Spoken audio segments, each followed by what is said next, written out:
Hi guys, pro-Palestinian marches have been taking place pretty much every weekend, and for the most part they're peaceful.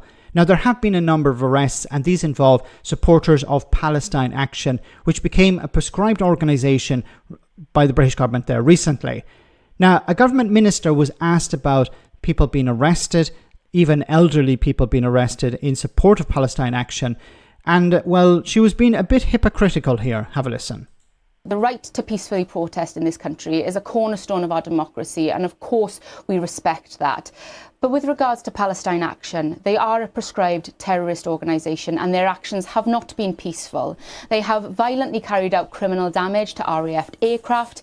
We have credible reports of them targeting Jewish-owned businesses here in the United Kingdom.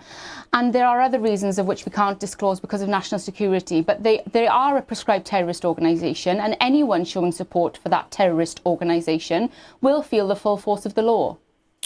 The average age of people arrested at the weekend was 54. The group most arrested was aged between 60 and 69. Some were considerably older than that. Are you comfortable with the idea of an elderly lady, maybe in her 70s and 80s, going to prison for years for holding up a sign? Well, as I've stated, no one is above the law here. And I would say to those individuals who are maybe wanting to show support for Palestine and wanting to show support for the horrific scenes that we're seeing in Gaza, of course, so many people want to show that support, and you can do so peacefully. And there have been thousands and thousands of people doing so peacefully. However, there are a small minority who are choosing to support a proscribed terrorist organisation, and that is illegal. And if you choose to show support for that terrorist organisation, then you will feel the full force of the law. Okay, let's park for a moment the idea that, you know, if you're holding up a sign, you deserve to go to prison. Let's leave that for a moment.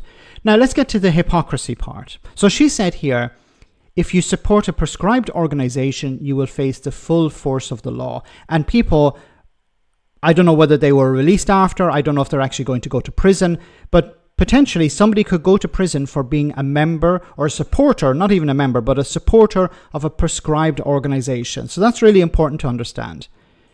I want to show you this story from Northern Ireland. Orange Order Lodge, which opposed GEA presence at children's sports camp, hosts loyalist band which took part in UVF parade. Okay, so there was a UVF, Ulster Volunteer Force parade, in Belfast or in Northern Ireland, and the Orange Order supports them. Okay? So you're probably wondering, who the hell are the UVF? Well, according to the House of Commons Library, if I do a search on Ulster, you can see here, Ulster Volunteer Force, UVF, is listed under proscribed terrorist organizations. Okay, so I'm a little bit confused.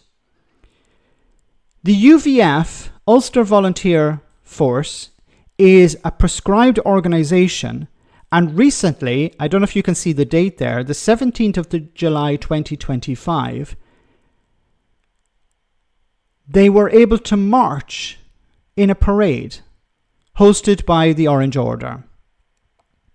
So, if you're going to arrest people, surely you would be arresting the people who are marching in this parade under the banner of the UVF, and you'd also have to arrest people who were organising it, the Orange Order, and you'd also have to arrest people who were chanting in support of the UVF.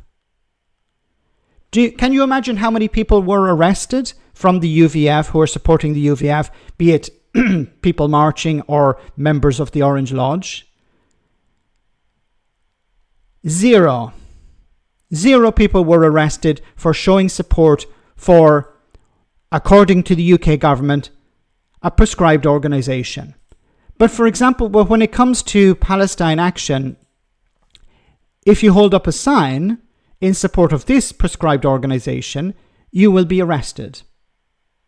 Now, you probably will, what about the UVF? What about the UVF? Well, the UVF, one of the arguments, that the minister made also here is that, you know, Palestine Action have engaged in criminal behaviour. They've damaged aircraft. They've intimidated people. The UVF killed people. They engaged in bombings. They murdered individuals. I don't know how many people Palestine Action have killed, but maybe that's not the criteria. So why is there one rule for the UVF and another for Palestine Action? Like, if you're going to put everyone in jail for holding up signs for supporting a proscribed organization, then okay, that's the rule, that's the law. But why is the UVF, for example, exempt here?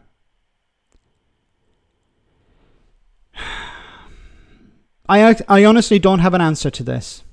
Is Northern Ireland a special case?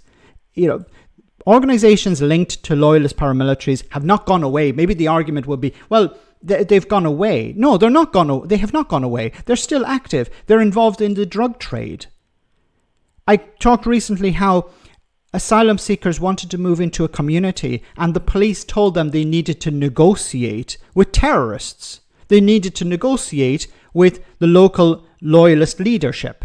I don't know if they were UVF. They could have been a different organization, another proscribed organization. So in Northern Ireland, the police are telling asylum seekers you need to negotiate with terrorists, while in England, in London, in GB, the government are putting people in jail for holding up signs in support of these other organizations. I can't get my head around it. Maybe you can. Let me know in the comment section, guys, what you think. I'll see you in the next video.